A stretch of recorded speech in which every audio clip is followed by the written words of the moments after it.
আসসালামু আলাইকুম বন্ধুরা। জাতীয় বিশ্ববিদ্যালয়ের সাধারণ অনার্সের সর্বশেষ রিলিজ স্লিপ অর্থাৎ দ্বিতীয় রিলিজ স্লিপের কার্যক্রম আগামীকাল থেকে শুরু হতে যাচ্ছে। বন্ধুরা, এই দ্বিতীয় রিলিজ স্লিপ সর্বশেষ রিলিজ স্লিপ হওয়ার কারণে অনেক বেশি সেনসিটিভ, কারণ এখানে তোমাকে বুঝে শুনে কাজ করতে হবে।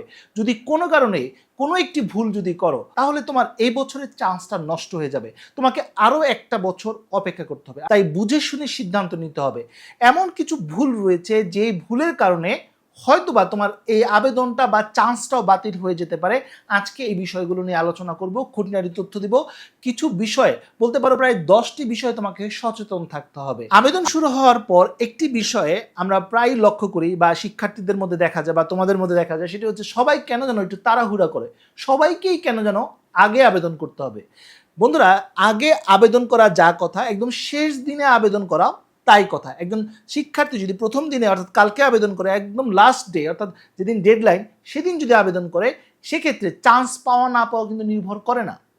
তার মানে এই না যে তুমি প্রথম দিনে আবেদন করতে হবে বা একদম শেষ দিনে গিয়ে আবেদন করতে হবে, বিষয়টা এমন না।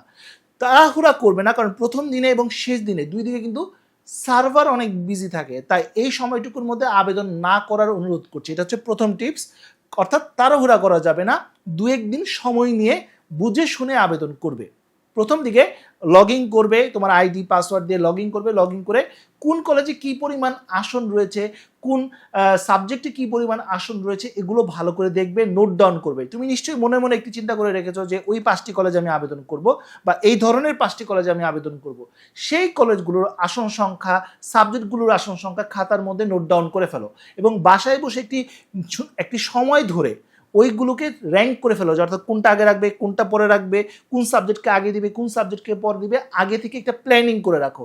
তাহলে যখন তুমি আবেদন করতে বসবে, তোমার আবেদনটা একদমই পারফেক্ট হবে। দ্বিতীয় ভুল বা দ্বিতীয় সতর্কতা, আবেদন যখনই তুমি করো, যখনই চয়েস দাও, চয়েস দেওয়ার ক্ষেত্রে তাড়াহুড়া একদমই করবে না, বুঝে শুনে সিদ্ধান্ত নেবে। যেটা কিছুক্ষণ আগেই বললাম, আগে থেকে রিসার্চ করে, নোট ডাউন করে, সময় নিয়ে বসে তুমি আবেদন করবে। এই আবেদন করার জন্য কোনো কম্পিউটারের দোকানে যেতে হবে না, তোমার কম্পিউটার থাকতে হবে এমন কোনো দরকার নেই। তুমি মোবাইল ফোন দিয়েই রিলিজ স্লিপে আবেদন করতে পারবে। তৃতীয় সতর্কতা, অনেকেই না বুঝে কম্পিউটারের দোকানে যায়, আবেদন করেন, ঠিক আছে এ পর্যন্ত, কিন্তু অনেকে কম্পিউটারের দোকানে যে অপারেটর বসে থাকেন তার পরামর্শ অনুযায়ী কলেজ চয়েস দেন।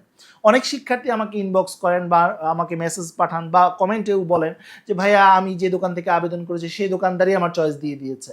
ভাইয়া, ওনার কাছে নিশ্চয়ই সেই অভিজ্ঞতাটা নেই বা এই কোন কলেজটি তোমার জন্য ভালো হবে, তোমার জিপিএ অনুযায়ী কোন জায়গাটা পারফেক্ট হবে, এই বিষয়টা কিন্তু তার ধারণা নেই। চান্স পাওয়া না পাওয়া কিন্তু তার এক্সপার্টাইজের জায়গা না। তাই তুমি তোমার জিপিএ অনুযায়ী কলেজ চিন্তা করে, বাসায় রিসার্চ করে তারপর তুমি আবেদন করবে। কোনো কম্পিউটারের দোকানের লোকের বা অপারেটরের কথা শুনে আবার চয়েস দিতে যেও না, তাহলে তোমার ইয়ারটাই লস হয়ে যাবে। অনেকেই আবেদন করেন, নিজেরাও রিসার্চ করেন, কিন্তু বন্ধু বান্ধবীদের কথাবার্তা শুনেন। অর্থাৎ আমার বন্ধু যে কলেজে আবেদন করেছে, আমাকেও সেই কলেজগুলোতে আবেদন করতে হবে। তোমার বন্ধুর জন্য হয়তোবা ওই কলেজগুলো পারফেক্ট হতে পারে, কিন্তু তোমার জন্য যে ওই কলেজগুলো পারফেক্ট সেটা কিন্তু না। হ্যাঁ, দুজনের জিপিএ যদি সমান হয়ে থাকে, তাহলে বুঝে শুনে কিন্তু একসাথেই আবেদন করা সম্ভব। দুজনের জিপিএর মধ্যে যদি পার্থক্য থাকে, তাহলে অবশ্যই তোমার জিপিএ অনুযায়ী তোমার জন্য কোন কলেজটা পারফেক্ট সেটাকে তোমাকে চিন্তা করতে হবে। তোমার আর্থিক সামর্থ্য এবং তোমার যোগাযোগটা, এই সব কিছু বিচার করে তোমাকে কলেজ চয়েস করতে হবে। পঞ্চম সতর্কতা, অনেকেই আবেদন করার ক্ষেত্রে আরেকটা ভুল করে। বিগত যে কলেজগুলোতে আবেদন করে, অর্থাৎ ফার্স্ট মেরিটে যখন তোমরা আবেদন করেছিলে একটি কলেজে, ফার্স্ট রিলিজ স্লিপে 5টি কলেজে আবেদন করেছিলে, এই 6টি কলেজে সেকেন্ড রিলিজ স্লিপে চয়েস দিও না, নতুন কলেজ দাও, আগের কলেজগুলো দিবে না। এখন প্রশ্ন আসতে পারে যে ভাইয়া, যদি আমি লগ ইন করে দেখি ওই কলেজগুলোতে আসন সংখ্যা রয়েছে এবং পছন্দের সাবজেক্টগুলো রয়েছে, তাহলেও দিব না? না দেওয়ারই চেষ্টা করবে, কারণ তুমি অলরেডি কিন্তু সেই কলেজটা দিয়েছো। যখন অনেক আসন ছিল তখন কিন্তু তুমি আবেদন করেছিলে, কিন্তু তখনও কিন্তু তুমি সেখান থেকে চান্স পাওনি বা রিজেক্ট হয়েছো। সেক্ষেত্রে নতুনভাবে সেই কলেজগুলো আর চয়েস দিও না, নতুন করে অন্য কোনো কলেজ দাও। এখন অনেক শিক্ষার্থী হয়তো বা এটাও বলতে পারো যে ভাই, আমি তো চান্স পেয়েছিলাম কিন্তু ভর্তি হইনি।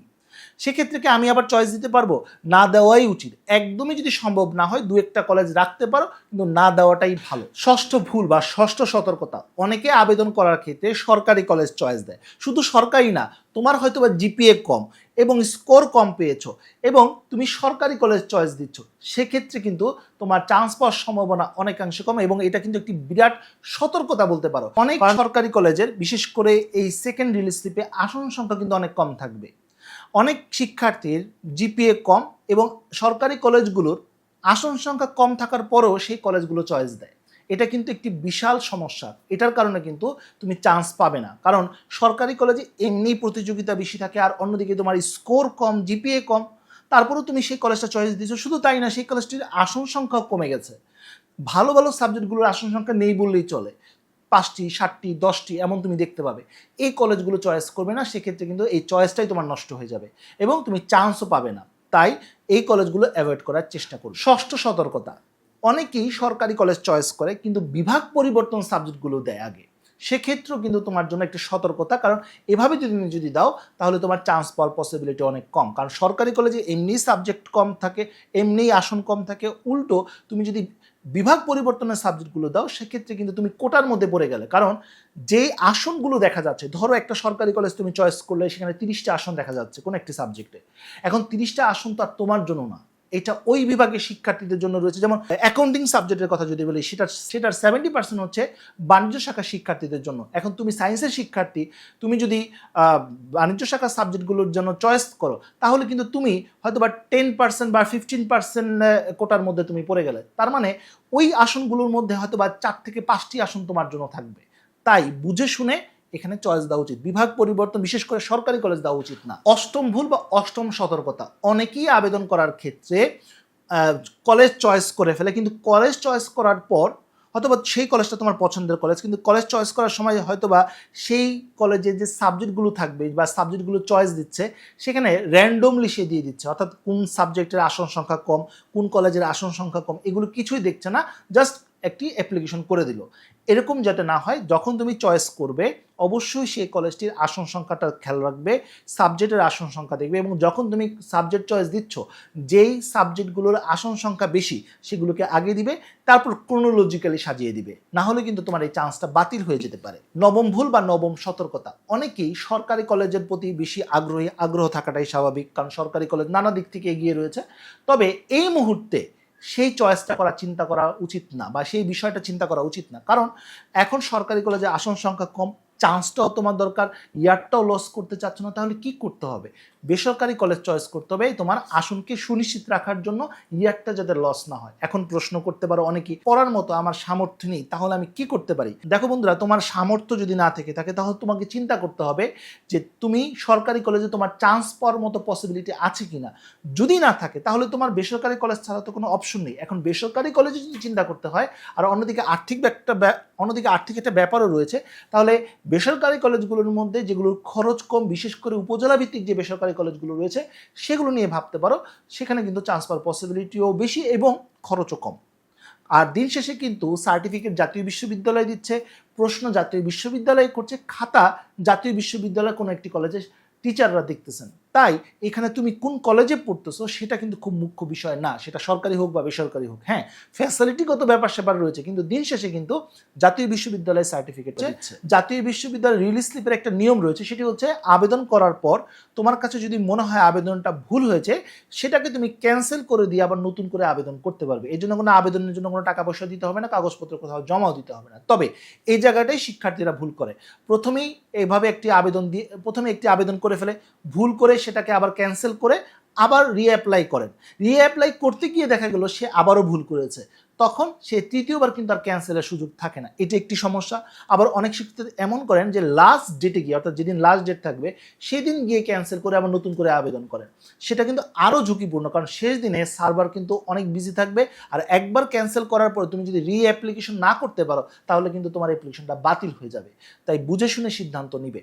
তাই এই ভুলটা করবে না, বুঝে শুনে আগে থেকেই সিদ্ধান্ত নিয়ে ফাইনালি একটিবারই সাবমিট করবে। আশা করি বুঝতে পেরেছি। তো বন্ধুরা, এই ছিল আজকের মতো ভিডিও। আজকে আমরা জানতে পারলাম দ্বিতীয় রিলিজ স্লিপে কি কি ব্যাপারে তোমাকে সতর্কতা থাকতে হবে, কি ভুলগুলো করা যাবে না, এই বিষয়গুলো আলোচনা করলাম। আগামীকাল ইনশাআল্লাহ আবেদন কার্যক্রম শুরু হচ্ছে এবং এই নিয়ে ধারাবাহিক ভিডিও থাকবে। এই ভিডিওগুলো জানার জন্য, বোঝার জন্য অবশ্যই আমার চ্যানেলটি সাবস্ক্রাইব করে রাখতে হবে এবং ফেসবুক পেজটি ফলো রাখতে হবে। তো বন্ধুরা, যে পর্যন্ত সবাই ভালো থাকো, সুস্থ থাকো, দেখা হবে আগামী কোনো ভিডিওতে। সে পর্যন্ত আল্লাহ হাফেজ।